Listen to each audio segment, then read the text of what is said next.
Hey Sebastian, welcome. Jodi, Thank how are you doing? you for coming on. Yay! So excited to Hello talk to to you. Perth. Yeah, me too.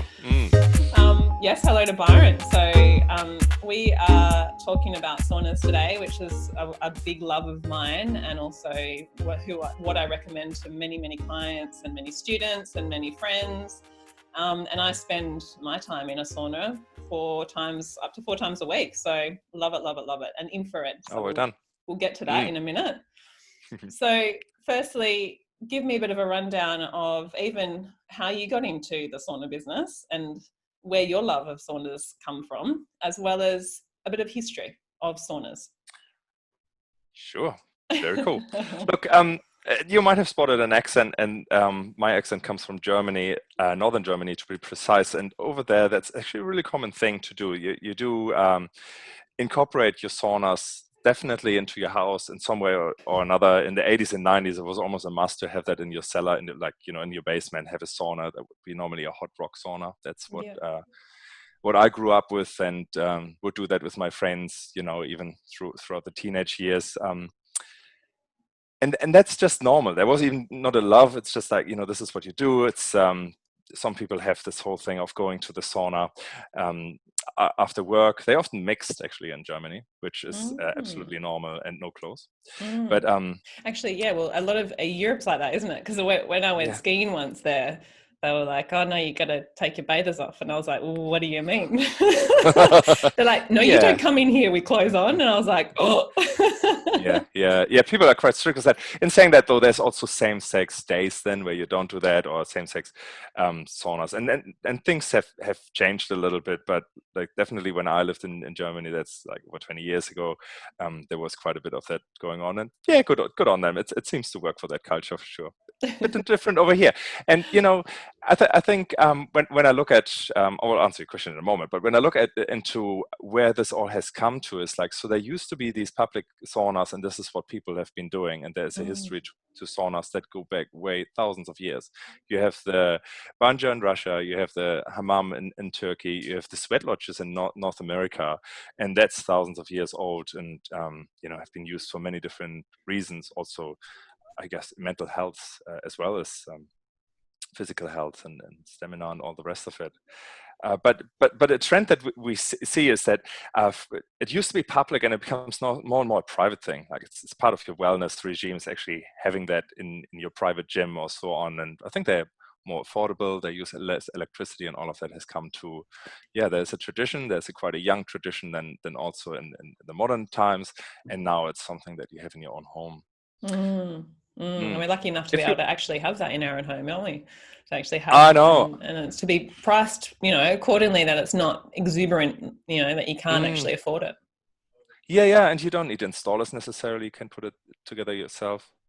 Hey, just to finish off your question, how I got into this, I guess I used to be, well, I still am a health nut, and therefore I did the raw veganism and looked into all gadgets that there were, and helped out at health conferences quite a bit, mainly to be sort of part of of that movement, of that group of people that thinks they have sorted it all out by doing the latest and the best and eating only raw food, and no. I don't know. Like you become quite specific and quite dogmatic as well, and I think that's a good evolution to go through, as long as you get out of it as well. But during that time, I got in touch with Clearlight Saunas in the States. I would go to a conference twice a year over there and help there, and they asked me whether I would be interested in doing something with the Australian market, because they just had their distributor stopping. I said, no, that's not me. Like I'm interested in other things, but look, I will see what I can do. And cut a long story short, I couldn't find anyone who wanted to do it. I didn't find anyone who wanted to do it with me together either. Wow. It was strange. No, somehow it wasn't. It was just felt risky for people. Or I don't know. That's 7 years ago now, and I guess what I ended up saying is like, look, this is great, and I really love your product. This is an outstanding product on the market. There's a lifetime guarantee. You have such a track record. You're led by a doctor. That's fantastic. Your intent is great, and I wish you all well. But I don't think this is the right thing for me right now. And they came back and said, we totally understand. We understand your point of view. but we really think this is a really good thing you should do. I think this is a great opportunity. And I'm like, all right, okay. So I started actually selling before I even had products in, to just see, like, would people be actually interested if I put it out? And they were, and yeah, this is how I got into. I actually realized, wow, this is a really, really great device that I had no idea how powerful it is. Knowing only steam saunas, it's quite a different kettle of fish when you look into infrared saunas and what they can do and what the latest technology is all about. So I got convinced by seeing customers being really, really, really happy about it, and me, of course, using it at the same time as well. So yeah, amazing. So just doubling back a little bit there, the difference between, because obviously a lot of people have seen the steam saunas, a lot of people have seen the dry saunas, the ones that you have in the gyms. Predominantly, you'll have both or one or either or. The difference straight out from those in comparison to the infrared. Yeah, there are quite a few differences. Okay. But the main difference between an infrared sauna and a let's say hot rock Finnish sauna is that a Finnish sauna heats up air and you sit in hot air. An infrared sauna heats up your body from the inside out, and the air temperature is almost irrelevant. We always say infrared therapy leans towards being done in a sauna. The sauna environment is really complementary to an infrared therapy. So we're talking really about infrared therapy is done in saunas. It's not that this is a sauna as we know it. It's very different what it does to the body and how it does it to the body. Good point. I've actually never had it put that way before. All I likened it to is heating on the inside out, so you're getting a lot more sweat because it's getting pushed out, and then when you walk into a normal sauna, as in that traditional sauna, your nose feels like it's going to burn off. The air heat.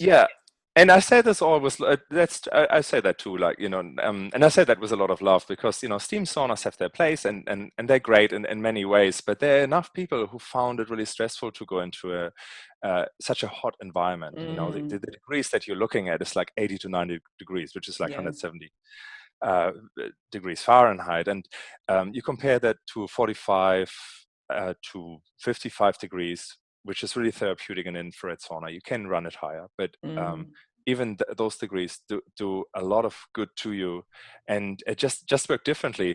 If you think about your lungs, that is a single cell organ. So hot air does do something to it, and it feels to me, and that's my experience, when I go to a steam sauna, it is really taxing. After 15 minutes, I need to break because it's so hot, and if I push myself too much, I dehydrate no matter how much I drink, and I just feel really worn out. There's still also good feeling, of course, otherwise it wouldn't be millions of people doing this and so on. But I can definitely see that when I come out of an infrared sauna, I can run my sessions way longer and I still function afterwards. So there are more options of how you actually feel, how hard you go, and definitely it's way more gentle on the body. Absolutely. And relaxing, because you can actually breathe, properly through your nose. I know. That's one thing I'm like, I really, because having my own at home, and then I went into a sauna not long ago in a gym, and I was like, oh, why? How? No one's felt the difference of an infrared sauna. This is why I love mine so much, because it's just not, you can't relax. You actually can't relax fully. You feel like you're on edge in there. Yeah. There's some people who can, but for most people it is just too hard, and and you can build up to it, but overall, yes, it feels for most people too hot.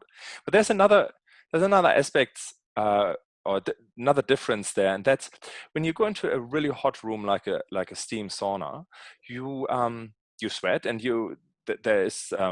there's sort of the understanding that not all of the water on you is actually your own sweat, but it's also coming sort of from the environment. And that's almost like a barrier to the heat that is in the room. So you compare that to an infrared sauna, where it's great that the heat is, that the air is warm and there's some additional benefits. But what really happens is that infrared travels through the water of your sweat, and it travels through the upper part of your skin.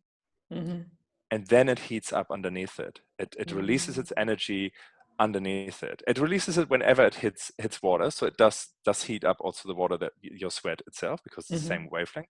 Part of it is but it also travels a little bit deeper and does certain things, including heating up your body. But that's not it. It's not the only benefit from going deep into your body. Okay. And so, because I do notice that I sweat a lot more with infrared. Like there is, like I feel like there's buckets coming out of me in the infrared for the time that I can spend in there. It's just, it feels fantastic. Obviously, making sure I'm remineralized and hydrated. You know, that's the main part of that. But why do we sweat more with the infrared? So when infrared is a particular wavelength. It's a natural wavelength that you also find in the sun. So it's it's a natural occurrent wavelength, and you get, actually, when you hug someone, you exchange infrared warmth. Oh, 9.6, yeah, isn't that lovely? So, and there's a particular wavelength, 9.2 to 9.4 is roughly what the body gives off, and that's what we try to mimic mainly in our saunas. There are other wavelengths that we know are complementary, so we include them in how we design our heaters, and then there are different spectrums, mid and near, and then red light as well. But when this travels into your body, what it does is actually it opens up your vessels, your blood vessels, and it's called vasodilation. And this is a massive thing that the Japanese figured out, some Japanese scientists in the 1970s and 1970s. So it was developed in Japan. And what they figured out is that if they hit this particular wavelength, there's certain things happening in the body. One is that the vessels open up, which means that your blood flow is actually increasing, and it increases nutrients being brought to your cells as well as waste being taken away. While that happens, it also vibrates the water in your cells. So if it hits a cell, it makes the water in the cell move faster, and therefore go faster through the membrane. So the exchange is accelerated of water in the cell and the flow around the cells. And by figuring that out, basically figuring out what's the vibration of water and how can we actually mimic that, because it does certain things in the body, we have this additional effect, which is normal steam sauna unfortunately can't do, because it doesn't create that wavelength that does both of these things. There's then also the heat shock protein is a different story. That's another thing that is in everyone's mouth at the moment. Yeah. And we can see that a lot is created when you're just in a really, really hot room. Yeah. So when you really want to focus, when you're an athlete and you really, really want to focus on heat shock proteins, then you have to ramp up our saunas as well a lot to get the maximum. But they are created also in the really comfortable 45 to 55 degrees. And we always argue, look, if you can stay longer in this environment, you get more benefit out of it than pushing yourself to our saunas go up to 70 degrees, then pushing yourself up to 70 degrees and really suffering, because it is an infrared sauna. 70 degrees is hot. It is hot. Yeah. Mine in summer only gets up to 65. In winter, it will go up to only like 58, 59, because it's a bit old. Oh, it's a poor thing. It's getting past the day. Yeah. But even that is warm. It is warm, but when you're in there, like you say, you spend a lot of time in there and you feel it. It just keeps on adding and compounding effect as you're sitting there. You're like, okay, it's getting hot now. Agreed. Okay. So we talked a little bit about wavelengths and the sweating. I just want to quickly move on before I forget into the EMF. And I know that's a clear difference of Clearlight is the EMF and even ELF. So give me a little bit of an explanation of both of those. Yeah, I just go quickly into the history of these infrared heaters, because that makes it really clear. So when this got discovered in the end of the 70s by the scientists, they didn't have a device ready. They just knew that infrared seems to be really, really good for certain issues that people were showing, and infrared therapy really helped. So they were looking around what was actually out there that creates infrared heat. And the first infrared saunas were using heaters from car manufacturers, because they used them to dry paint. That was just the thing. Yeah. And that was basically what it is. And that relates to how EMF is created. It was just one string of metal that was heated up by electricity, right? When you run electricity through a really thin piece of metal, it starts to glow, similar to actually your light bulb. And then they would put ceramic around it, and that created a really, really good wavelength. So the ceramic heaters were the first that were out there, and for many, many years, up to beginning of the 90s, I think. And then people looked a little bit further into the wavelengths and also about the distribution of these heaters. So when you look at these ceramics rods, they're just really like sticks, and they're all, I'm sure you have seen these types of infrared saunas. So they're really really positioned on just a few parts in the sauna. They are not all your back. They're not all the sides. They're just like a couple there. And so the practical application of that is, if you lean against this, it was actually quite hot. And on the other hand, it wouldn't actually cover your whole body. It would only cover it where you exactly lean against, and then other parts are not covered. And for infrared therapy to work the best, you really want to wrap your body, completely surround your body with infrared wavelengths, so that you get it from all sides, because it is actually it is a directional thing. It gives you an overall benefit, but also especially the location that is hit. That's why near infrared, for example, when you use it exactly on your face, of course it's good for your face. It's particular, not so much for your foot when you do this. And so it's similar thing for the whole infrared sauna. So tying this into EMF, these hot rods were really great because they had hardly any EMF. It was just a bit going through there. It was not ideal, but it didn't have much EMF. And EMF, that's electrosmog, so that stands for electromagnetic frequency. And there are lots of studies that show that that's not ideal to have. Unfortunately, or fortunately, a new technology came out, which were the heaters made out of carbon. So there are these black panels that you see in these infrared saunas, and they're really, really useful from the point of view that they can just cover a whole wall. Yeah. It's really, I'm actually sitting in a sauna at the moment, right? So these panels behind me, these are carbon ceramic, it's called. I can point the difference out as well, but they look how a normal carbon heater would look like, just black panels. The downside is that it creates a really, really strong magnetic field, electromagnetic field. Okay. And that's what EMF relates to. It's the magnetic part of electrosmog. There's also electric part, which is ELF. So this technology came out, and it was great because it distributed it better in the space. The wavelengths is a bit nicer as well, and had some benefits there. But soon it was discovered that the electrosmog is just high. And when I say high, it's like the World Health Organization would say, well, 2 to 3 is safe. And these had 120. So that's quite a bit more. That's 40 times as high as what they thought was safe. And if you talk to people who are really savvy about EMF and electrical frequencies, they would say even 2 or 3 milligauss, that's the unit you measure EMF in, is high. So our founder, Rowley Duncan, founder of Clearlight Jacuzzis in California, USA, he has quite a technical mind, and so he looked into different technologies of what could we actually do to reduce this, and he came up with 2 ways and patented those both. And the patents still exist, but basically everyone is using these patents for free. And I'm proud about that, because his point is like, why would you not support an industry that is actually really, really good by giving everyone this, the means to make this a safer sauna? Exactly. So we did that 10 years ago, and implemented that, but realized that's not all of it. There's also another part of electrosmog, which is the electrical part. And that's a bit harder one to get actually out of your infrared sauna. They're not the same strict or clear guidance of what's safe and what isn't safe. But what we know is, like, if you shield it, you can reduce it.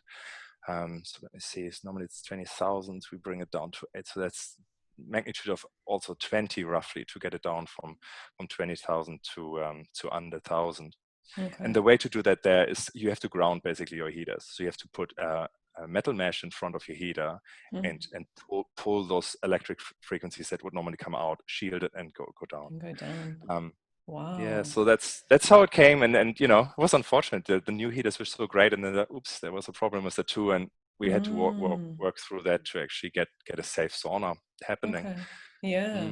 So Just quickly, so the ELF is something that you would be measuring, say, from a power point in a house that you would normally get. That's the electric frequency that's coming out of, say, a power point, and that's what you're referring to with the ELF. Is that right? It's always, both is always present. Yeah. So Oh, if you yeah. have, Yeah. you know how it is. It's the weirdest thing that you learn at school. It's like electricity is electric, but it's also magnetic at the same time, but not really. You know, it's like this. It's Yeah. both. So yes, Yeah. but you can measure that. The unit for that is millivolt. So that's measured That's in right. volt. And people often do that. Like, okay, what does a grounding sheet do really for me? You know, and then you hold a voltmeter and you can see, oh, it's plugged in. Yeah. Suddenly I don't have any voltage in my body, and vice versa. When you unplug it, suddenly the voltage of my body increases quite quickly, and that type of thing. Yeah. Okay. Cool.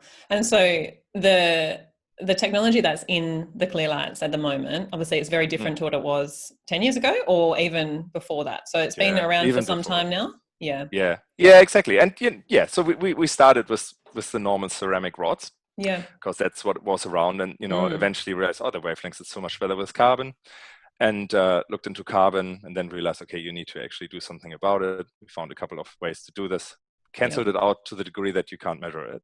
Yeah. That's where Clearlight is normally said. Where you sit, you shouldn't have any EMF exposure whatsoever, Yeah. and ELF extremely low. Yeah. Mm. Yeah, that's what sort of drew my attention to the Clearlight more than anything, because I think even my sunlight at home, the EMF I think it would still be quite high. We measured the ELF inside once we had it turned on. I was like, oh no. Yeah, you might not want to do that. Yeah, unfortunately, not necessarily the most expensive ones are the best ones when it comes to EMF.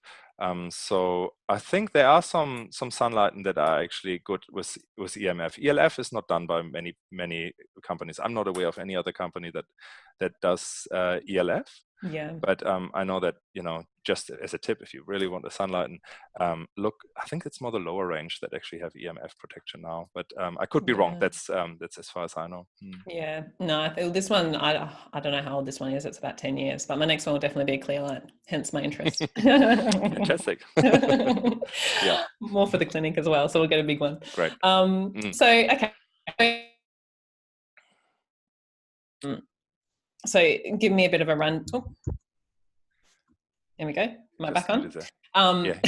Give me a bit of a rundown of what the benefits are for the infrared for Right us. on. Yeah. For us, okay. You burn quite a few calories when you're in the sauna. People like that. So we did some university studies around weight loss and infrared saunas, and found that when people use our infrared saunas frequently, and preferably actually at night, it seems to work a little bit better. You burn about 600 calories in a session. So that's that can be quite substantial. You need to walk quite a few Ks to burn the same way. It's a passive exercise, a passive aerobic exercise that you do. Your heart actually works a bit harder because of the vessels opening up and things like that. So that's definitely a good one.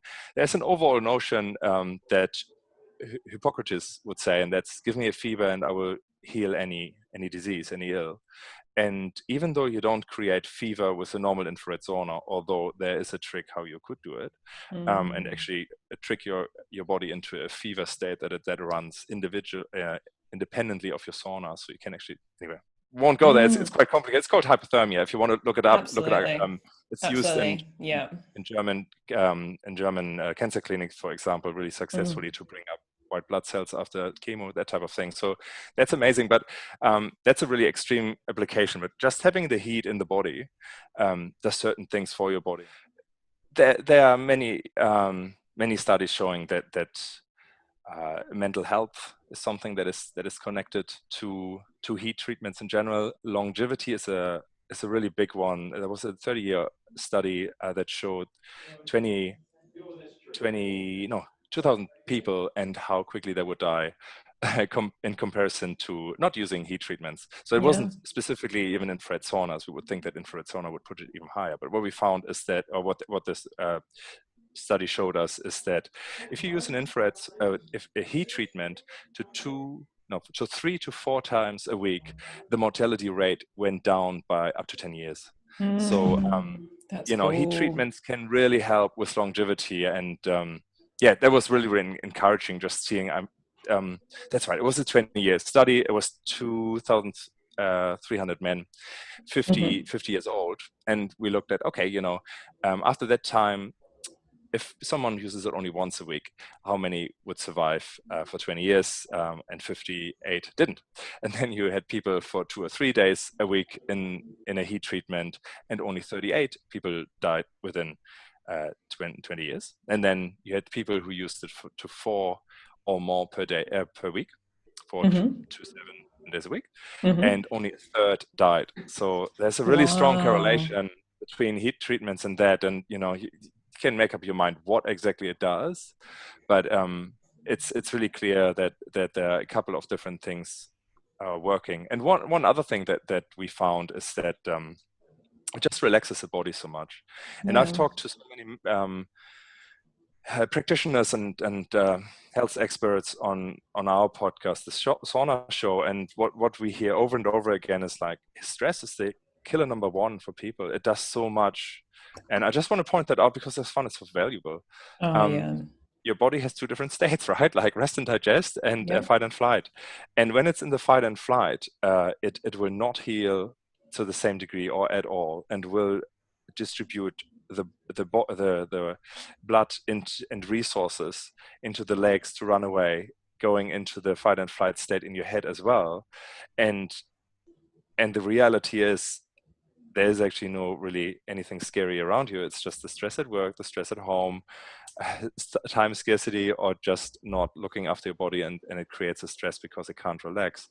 And so the infrared saunas seem to really, really help people to get back into the relaxation stage within, well, if you do it every night or every second night, that's where people reset at least twice every 2 days. Then, if you would say, they do a session every 2 days, they get back into the stage, and it will probably turn on again maybe next morning when they have 3 coffees in the morning, and then go about their day, or not. But if it does, at least there's a reset button or a help to get back to the state of relaxation. And so to us, because this is killer number one, we feel that this is also one of the main benefits of these saunas, is you have your own space, your own time, where you just calm down, and the warmth seem to do a really good job there.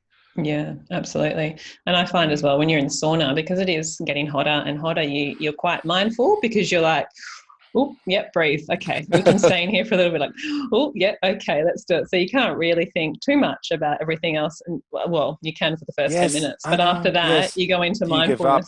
Yeah. And I can throw a couple of other health conditions at you, but I know the studies that are out there, but I wouldn't be able to explain it to you exactly. So there are autoimmune diseases that it can tackle: lupus, rheumatic arthritis, which is a really easy one to figure out, because you go into a sauna and suddenly the pain is gone. So for pain management, an infrared sauna is just fantastic. It flushes basically out a certain element P, which normally tells the nerves there's an issue, and here's the pain, so that there is an issue. With infrared saunas, you flush this away, so you can manage actually the pain. It doesn't cure anything there with arthritis, but it definitely takes the pain away. Interesting. Yeah, I found that in clinic, because I have a red light panel with an infrared component to it. Yes. And I had a client come in, and I didn't realize how powerful it was, the infrared. I don't think it was the red light. It was definitely the infrared component. And I always get them to go in there while I'm compounding their medicines.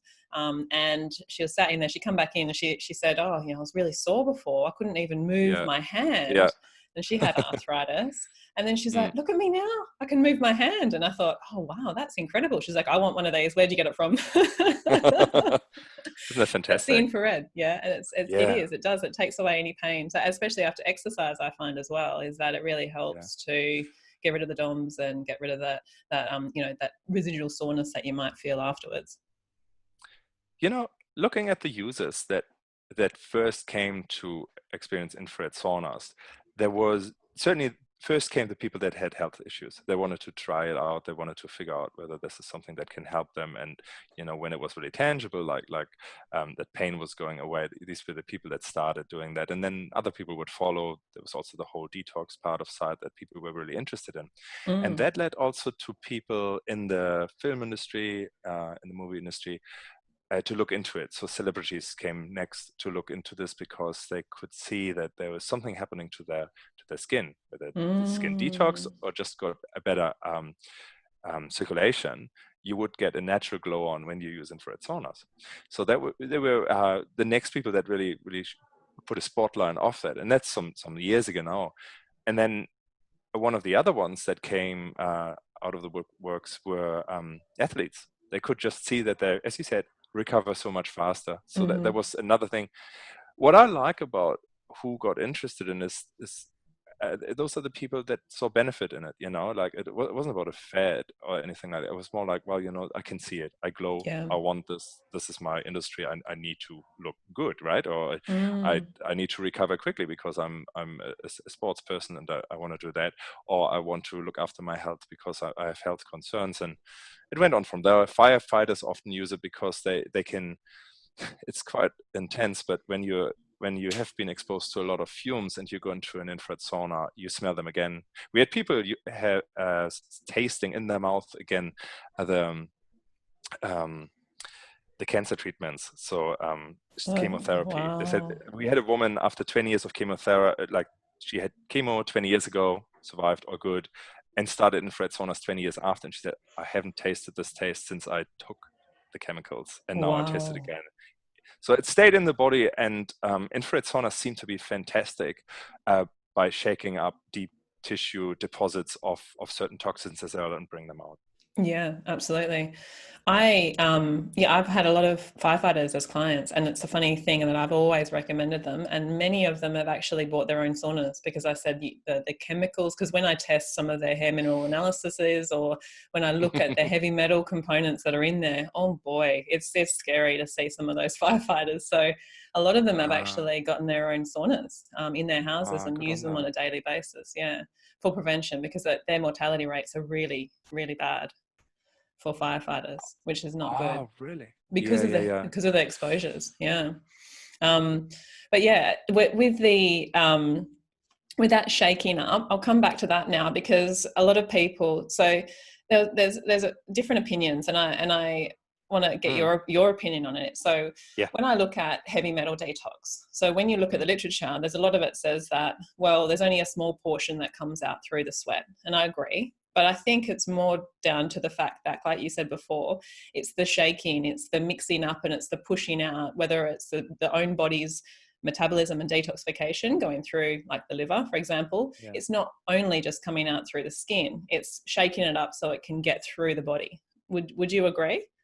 Definitely. And that's such a good thing to point out, because there are three different pathways of elimination. One is sweat, not necessarily always the best one. Another one is breath. The other one is feces. And when you're in infrared sauna, we have customers who don't sweat for quite a while for certain reasons. It doesn't come through the skin, but it doesn't mean that the toxins don't get mobilized. They do, but they then go in through the lymphatic system, goes through the organs, or through the breast and that type of thing. So that's certainly one aspect of it, and that's great, because we have some people that are very toxic, and I always bring up the painter that would have used lead paint. So lead is in their body, especially in the fat deposits, and you don't want them to have too much lead in their actually system at any point of time. So what we always recommend to these types of people: don't even try to have a normal session. You would have such a headache. You would feel really, really bad, and things, might even, they might even fall into get really issues with the skin or whatever. Like, we have heard it when people just pushed it straight away too much. And so when people recognize of the first session, oh, this is a little bit too full on, we really encourage them, don't push yourself. It's especially a male thing. I think, like, males make extra head. And I don't listen to my body when this is actually not comfortable. I still stay in, and and they run into massive headaches and just don't take it slowly. And so what we would say to someone who would have worked with heavy metals for a long time is leave the door open, set it to 40 degrees max, and just be exposed to that frequency, because that creates resonance within your body. It creates a shaking, and it gets mobilized regardless, but you will actually sit more or less in room temperature, and that's fine. And then lastly, that how this all ties together, and why we're saying 45 to 55 degrees is really important when you want to look into detox to experience that, is most of the heavy metals are fat soluble, so they sit in your fat deposits. And as you sweat, there is a point in the body where detox is sort of more permitted, and that's the lower temperature. And there's a water sweat. There are basically two sweats. There's an oil sweat and there's a water sweat. The oil sweat you get on when you walk through Italy in 30 degrees and you feel a little bit muggy and sticky and that type of thing. That's a lot of oil coming out of it, so you can feel that. When it gets really hot and you do exercise, for example, your body will not let much oil out of your body. It will be water, because that's the faster way to cool the body down. So that's the reason why we always say, look, yeah, traditional saunas have this really high temperature.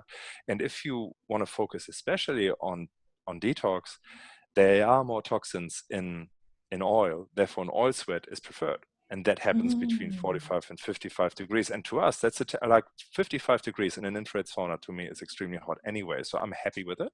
Yeah. But we also say at the same time, look, if you really like it hotter, if you like 60, 65, that's fine, because you comply, meaning like you will go again into the sauna because it's hot enough for you, you enjoy it. And so we never really dogmatic about it. It has to be 45 to 55 to be. But if you want to look into that, it's 20 times as many toxins that come out under that temperature in an oil sweat than a water sweat that is just like cool the body down. This is not a detox time right now. I just need to cool down. That is fascinating. I've actually never heard of the two types of different sweats put that way. That's incredible. Have you experienced an oil sweat though? Like, have you? Oh, absolutely. Yeah, right. Yeah. Even in Perth, or over east where you are, you would get oil sweats more than probably us. Yeah. But we definitely get it when it's quite hot, and even I relate it to Bali. We go Bali a lot. Oh, so, I was just thinking about that. Yeah, yes. And in Europe, of course. But yeah, definitely. But insane. That's why. So when you're saying with the door open, that's what I put my kids in sometimes when they're not feeling the greatest, or they just need a bit of the push up. I leave the door open. They can sit in there with the sauna on, or even for a couple of minutes with the door closed when it's not hot at all. So, and they really like it. They love it. They enjoy it. They really, really like it. I probably wouldn't recommend it to anyone else because I don't know in terms of what. I can comment on that if you like. Okay. Yeah. So, well, fever is something that's quite natural, and kids, create maybe just the heat sometimes when they're a little bit under the weather, or when there's something going on with them at night, right? And they might not have a full-on fever, but they certainly have a temperature. So that's something that the body does naturally anyway. And we have found that kids with autistic kids, it calms them down a lot, and we found that there's a lot of benefit for kids in there. But the one really most important thing is, if your kid wants to get out, it can get out, and you can't force it to be in there. We know about families where the homework is done in the sauna, and that's great. A lot of people, we get pictures all the time from pets staying in the sauna, loving it, going in there, dogs and cats and all sorts. So it's a natural frequency. That's a nice thing about it. It's not something that is artificial. I have heard the argument, it's like a microwave. But a microwave is a very, very different frequency. Is not a natural frequency that you would find much in nature. Whereas infrared, as I said, that your body actually gives off infrared heat, and any glowing object does too. And a fireplace, for example, is a beautiful source of infrared heat. It's just not that's why we love it so much. Yeah, right. Yeah, it's part of it. So I guess just last comment on kids. If they feel really held and comfortable in there, then by all means let them in. That's absolutely fine. They shouldn't have a lot of toxins in them. That's always our point of view, but of course you don't know. But the heat definitely does something to their mental feeling. And Dr. Rowley Duncan always says, well, it is sort of like a womb. It's a little bit darker. It's the same frequency as a womb. It's warm. And my take on it would be also, you don't burn it. We don't eat as many calories when you really wrapped around with warmth. There is just this overall feeling that the body can just relax, versus being in a cold room and having to keep it up to have the body temperature right. So there's a lot going on that is really good. Just don't force them. No, well, I have to fight them out. I'm like, no, you can't come in. Oh, it's my time. Out you get. I'm relaxing right now. Mom, can I come? Mom. I'm like, oh. Great. Oh, Need to get that's a bigger cool. one so they can actually fit. Oh, that's awesome. I really wanted to actually ask you about that, and I'm glad I remembered. So fantastic. So onto a little bit more of the benefits. So we've also got obviously the heat shock proteins we've mentioned, and the circulation, and then obviously the detoxification. We've even talked about the morbidity, so longevity and all those sorts of things. Now, you also talked about the metabolic rate and burning higher at night. So I wanted to come back to ideal times for saunas. And so you said nighttime seems to be the best for that burning metabolic rate. Yeah, it has something to that had something to do with the cortisol level. So that was so you can look up the study. So it was a weight loss study that we did with the State University of New York in Binghamton. And what we asked these people to do for 16 weeks is to have a 30-minute session for 5 days a week, and they lost on average 4% of the fat, of the body fat, compared to people who weren't doing anything. And that's great. And there's there's quite a bit of study into obesogens. And how they are stored in fat. So if you actually take these out of the body, you lose fat because they're actually then taken away from the body, and the fat is not as needed for that. And and we definitely found that it ranged. It was between 300 and 800 calories in a session. But that was substantial, and we saw that the people that would do it later in the day had certainly better results than the ones that did it early in the morning. But not everyone wants to lose weight, and at the end of the day, everyone did in that test group that did use the infrared saunas. So we would probably say, whatever works for you. Again, like, if you can only do it in the morning, you will lose weight as well. It's just not maybe quite as fast as when it was at night. I can't remember the percentage of difference. It will be written in the study, but yeah, it's certainly a good indication that whatever, like, no matter when you do it, it's good for you. Okay, so saying that there's an ideal time is not really one, other than that nighttime metabolic rate. Or that burning rate that you said. So any time of the day do you think is suitable, or is there any better times or worse times? Oh, well, so it really depends on the person. So we have some people that can't sleep after it because you got certain hormones going on, and that it's some endorphins are released. So, which is actually great when you have feeling happy. Infrared. Yeah. If you have an infrared sauna center, it's actually really good because it is a little bit addictive. So people come back because they like this natural high. And I've seen some advertising around that because, that's one thing that happens. But overall the times, well, we don't find that the correlation is strong enough to say change your rhythm, even though you only have time in the morning. You really should do it at night or something like that. And personally, I can't do it at morning easily because I get so relaxed in it that I don't want to do anything for a while. So that's then pushing it because I get so relaxed. That might be also the state that my body is in at that moment. So for me, it's absolutely a nighttime thing, but I know enough people that say I could not do it at nighttime. In terms of the frequency, we do believe that the more often, the better, and longer is better too. So, 5 times a week, that's fantastic. If you can 4 to 5 times a week, that's a really, really good maintenance program. In terms of timing, say about 20 minutes minimum. That's really good because it takes a little bit to heat up your core, actually, the temperature of your body, increase that actually through infrared therapy. And up to an hour per day. But we have customers that do it more frequently than that, so twice a day for an hour. I don't know what. That's intense. Well, also how much time do they have? It's great. And maybe they work in the sauna, I don't know. But so we have seen that working as well. But it's always important to listen to your body. If the temperature is too high, go down. That's absolutely no problem. If the length is too long, then just go down there. We normally feel, that's my gut feeling, like 30 minutes to 40 minutes is probably for most people extremely beneficial. Longer is of course better, but don't push it. Temperature wise, just go where your body leads you. But we found 45 to 55 is definitely a sweet spot there. Okay. Yeah, I would agree with you. And that's what I sort of feel with myself as well. Is that 30 to 45 minutes is pretty like it's pretty good. Like Yeah. sometimes an hour would be pushing it, but I definitely have to work. If I've had time off the sauna, I definitely have to work myself back into it again. Otherwise I feel a little bit run down for a couple of days afterwards. And I think it's shook everything up. I remember And actually, just quick on the length. yeah, My business partner did a podcast in Hamburg a while ago, and it was in a sauna. There's two other guys. I think it was, and he did it for 2 hours, like a 2 hour podcast in the sauna. And with it because he on. was Oh so my gosh. distracted, he wasn't listening to his body. And I remember, like he did take a day or two to recover, because you can't just overdo it, right? Like just Yeah. as you can do it with other things. Yeah. Yeah, just like with the cold therapy as well. So in summer here, in winter I haven't, but in summer I can definitely do a 40-minute sauna and then jump into the cold bath. Mm. And then the cold bath, if I'm too long in there, then I'll blow myself away, unfortunately.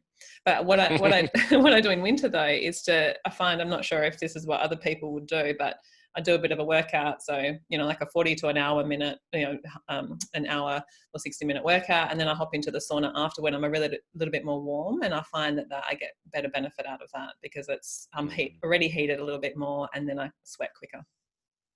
Yeah. Actually, yeah. A colleague of mine was saying that the other day. She normally has a hot shower before she goes into the sauna, and that really encourages the sweat. Mm, yeah. And another friend, Damien, we were talking about before off recording, that he jumps on the trampoline. Well, he said, you got to jump on the trampoline, get the lymphatics going, and then you're hopping. Yes, Okay. I know. Yeah. Yeah. Yeah. And there are certain protocols around that with Niacin Mm. as well. If you really want to go down Oh, that route, nice. have a look at the Yes. Niacin protocol that includes infrared saunas, exercise, or trampoline, something like that, and then Niacin as Yes. well. Yeah, it's Ah, good experience. interesting. I've got a good product that accidentally gives people nice and flushes that I didn't realize that I gave a few clients nice and Oh, flushes. But I've had oh. a product like that, not knowing what was going on, and I called the friend who gave it to me. There was a prototype, and he said, "Yeah, we just got that Niacin a little bit higher. You will be Mm. fine." Yeah, I think Um, it was 100 milligrams, and that's probably like the borderline. And a lot of clients, mhm. and I even did it to myself, and I was like, "Oh, that doesn't." Like, you just get this rash all over your body. Like, oh, that Yeah, feels nice. red So hand. hop into the sauna next time and try it out. I'll do that next That's it. time. Yes, you're right. All right, just quickly before we run out of time, I wanted to talk to you about the three different the spectrums. Yeah, so Mhm. we've got the near infrared, the mid infrared, and the far infrared, like you were mentioning before. Is there and so for other saunas as well, as a comparison, do they have all of them, or is Clearlight sort of one that would have all three and be unique in that way? No, we're not unique. All of these wavelengths you could probably find somewhere else. You do have to be really precise though, of what the technology that is used to produce them, Mm-hmm. because infrared therapy doesn't travel through the space like light does and goes as far as you want. It really Okay. depends on how it is produced. So so there's far, mid, and near infrared. Mm-hmm. Those are all spectrums. Near is a really high energy wavelength, starts by 0.75 micron, and then far goes all the way to 1,000 microns. So it's quite a spectrum, yeah, for Mm. more or less from 1 to 1,000. Yeah. And far infrared is the traditional infrared type that has been out there for a long time. And that was the original one that was discovered, because Mm-hmm. that was the wavelengths of the body as well. It's not visible though. Okay. And then when you look into the opposite, or the very high energy wavelengths, near infrared, that's something that has been around for a long time too. And great applications like these red lights that were out there, like often Mm. they were actually producing near infrared back in the 80s and 90s. When you had the cold, you put this, in front of your face and do good Mm. things and so on. So you might remember that. And so um, there are a couple of ways to create, for example, near infrared. You can create it with LED, Mm-hmm. and that's fantastic for topical applications. So when people have problems with joints or something like that, I put a lamp with many LEDs directly on it, and it seems to. And I've experienced it myself. It really works really, really well.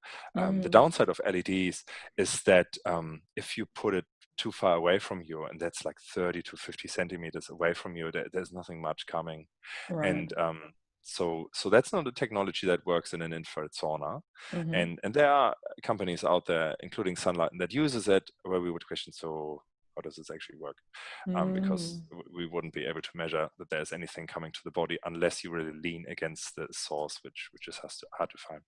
But there are other ways to produce it, and that would be with halogen. That's a technology that has been around for quite a while as well.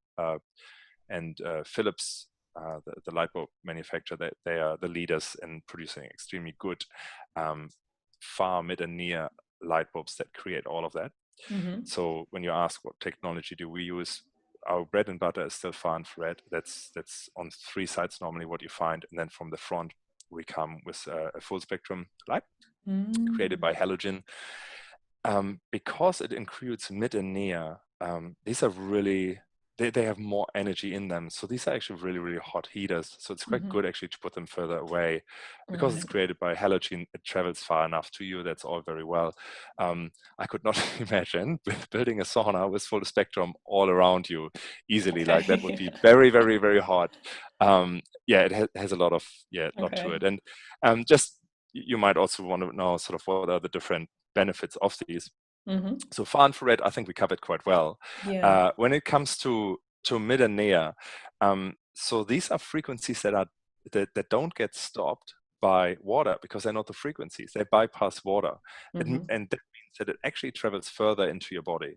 So when you look for faster core temperature increase, if you want to have a hotter experience, if you like, and a faster experience that way, you find that these mid and near do actually increase your core temperature faster, and therefore reduce inflammation faster that way as well. So we see some benefit there. We see faster pain relief with these types of frequencies, and of course they're near is quite close to actually red light therapy, and that's a completely different topic. But these what's so beautiful about nature, I guess, is like it's not like this exact frequency does only this and the next one does something completely different. It is quite fluent, and so mid and near have share quite a few of the benefits, but overall you can see it's a higher energy wavelengths that goes into the body.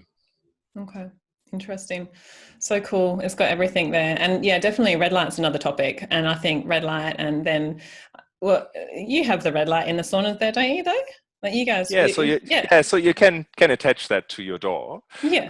So you attach the red light to your door, and it's a really particular technology, because with LEDs in particular, you have to make sure they run at the right temperature. So that's the challenge so we are sauna builders, right? We build saunas, and when we look at salt therapy that you could put in, we ask, like, will this actually work in this hot environment? With red light, the same way with vitamin D lights and so on. So with red light in particular, these LEDs are really sensitive to heat. So if you put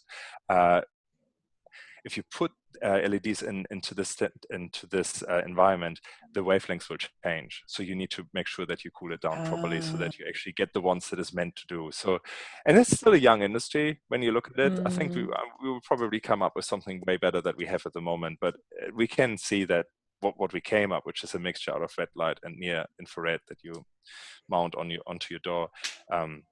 It works quite well, and it's a really strong one. So we were really happy with where we got to, for sure. Excellent, because it's combining those two therapies in one, that you don't have to, it's sort of 2 birds with 1 stone, and you can do it both at the same time, which is good for a lot of people who want to sort of combine both. Can I just ask you a quick question? So what, like, exactly that, like how much do you fit into your day, right? Like, is there, because you're an infrared sauna user, what else do you do while you have your session, and what else would you love to be able to do in an infrared sauna? Or what should the infrared sauna do on top of it? We also have vibrational therapy, so we got those a little bit in, but I'm sure there are other things, and we're always on the lookout. Like, what do people want? What would be really, really helpful for everyone to have in a sauna additionally? Well, I know myself, it's the red light. So I do sauna, then red light. I'm like, I'd love to, combine those two, because my sauna doesn't have it.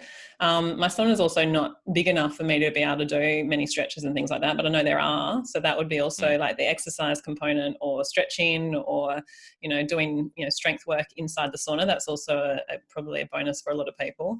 Like PEMF or the vibrational therapy is definitely something that would be fantastic to do. And what else? I think a lot of people just use it for, studying and doing their work. Like you say, the infrared is fantastic for that because you can get that ambient temperature where you're not burning your electronics, which is fantastic. But again, that sort of goes against what you should be doing. You should just be sitting there and actually enjoying and relaxing and turning the nervous system off rather than, hyper secreting all those things. So yeah, I think from my perspective, there's not much more that would go into a sauna that you guys don't already have in some of them that you already have on the market.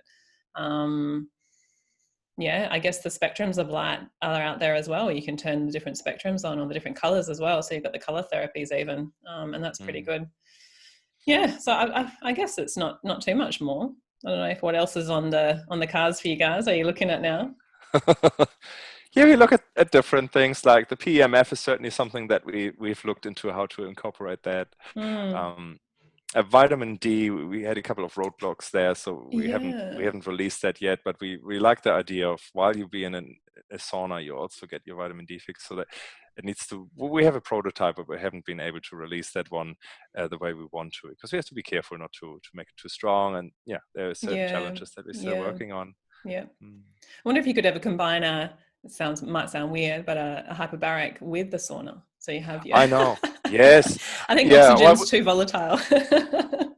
Well, we had people building it themselves around one particular sauna, which is a tunnel sauna, and we're working on that at the moment, full steam, to release something like that. And while we're manufacturing that ourselves here in Byron, there is that opportunity to look further into it, but I think that's further down the road. But it's beautiful, right? Like and I think more and more modalities will come out, and something that we love to share always with when we talk about our saunas and the future plans, is like it is a wellness pod that we believe that it becomes, because it is not possible to do all these things in a row linear. You want to do them sort of together or combine it in the way that you want. I don't think we will install a plunge pool in an infrared sauna, but there will be other things that you might do. Like, who knows? Maybe there's a handheld cryotherapy coming out at one stage, and you just sort of combine that with it. Who knows? Who knows? Who knows what will happen? But there's so much out there that a lot of people do like to stack. The classic biohack stack. So you're stacking things together to optimize time, so then you can get off and do other things and optimizing health at the same time. So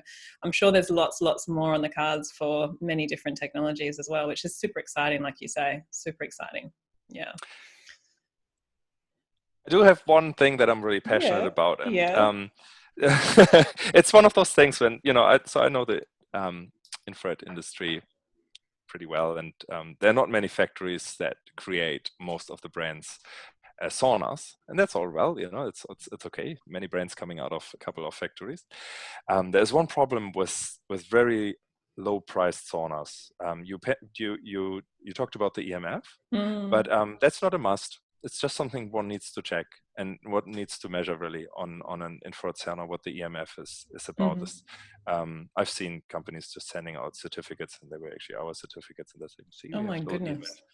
It does, it's just, like every industry, there are some people who just don't really care about health and integrity.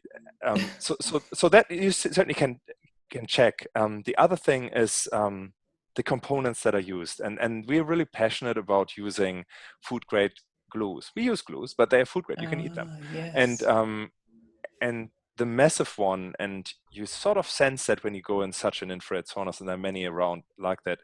It is wood that has been dried with chemicals. It's the most common way to dry sauna wood is with chemicals, and that's more like the lower grade, but it exists. And the problem with that is, like, you go in infrared sauna, your pores open up, and you're surrounded by wood that still has the chemical in it. And that's something that is really hard to measure. And it's sort of the question is like, how is your wood dried? Is it kiln dried, or is it chemically dried? And you can ask this question, and you can get a proof that it is. I'm not saying all the cheapies have that. I actually wouldn't know if all of the cheapies have, but I know that out of the particular factories that produce a lot of volume, that's a very common way to source wood. And I just feel it's so unfair that, in the media, see everywhere how good infrared saunas are, and that's great for the industry, but you still have to know what's out there, you know, and what the pit downfalls are. You know, I could talk about other things like where the heat is and stuff. That's all, you know, that's optimizing it. But when it actually comes to what is safe and what isn't safe, chemicals like that in the wood or plastics that are actually not safe for the temperature, you can sense it, sort of. Just be aware of it, because I'm really passionate about, like, yes, as many infrared sauna companies as possible on the market, fantastic. But please, the ones that actually care about people's health. Absolutely. Yeah, it's such a good point, because you don't want to be undoing the job that you're already doing with detoxification, and you're putting more chemicals in while you're super sensitive to it, and your pores, like you say, are open. But yeah, it's not a business. We're here for the health of other people and to build each other's health up, not to make everyone more unhealthy. So it's very, very important. And yeah, absolutely a passion of mine too. So, Sebastian, I think we're up for time, and thank you so much for spending this time with me. I wanted to finish off by telling me where you can find all the information about you and the saunas, and where people can go to find more information. Obviously, we'll link everything in the show notes and give all the websites and the Instagrams and all that stuff. But give me a little bit of a rundown where to find you. We are Clearlight Jacuzzi Saunas. So if you Google Clearlight Jacuzzi, you will find us no matter in which country you are. And we have on Facebook and Instagram, we have an account. It's called Clearlight Life. And there's also the Sauna Show. That's more for wider health information. But yeah, you would find us mainly on Facebook and Instagram, as well as normally on the web. Wonderful. Well, thank you so much again for your time. It's been so lovely to have a chat to you about this. And it was a lot of fun, really. I really enjoyed it. Yeah. Really Thanks for all the good questions. Yeah. Oh, absolutely. And hope to talk to you again very soon. And hope to get a clear. Now you've convinced me. I was already convinced, but now I'm like, this was a sales call, was it? Got to get one in here. Just making me motivated. Really happy to do. All right. Thanks, Sebastian. Okay.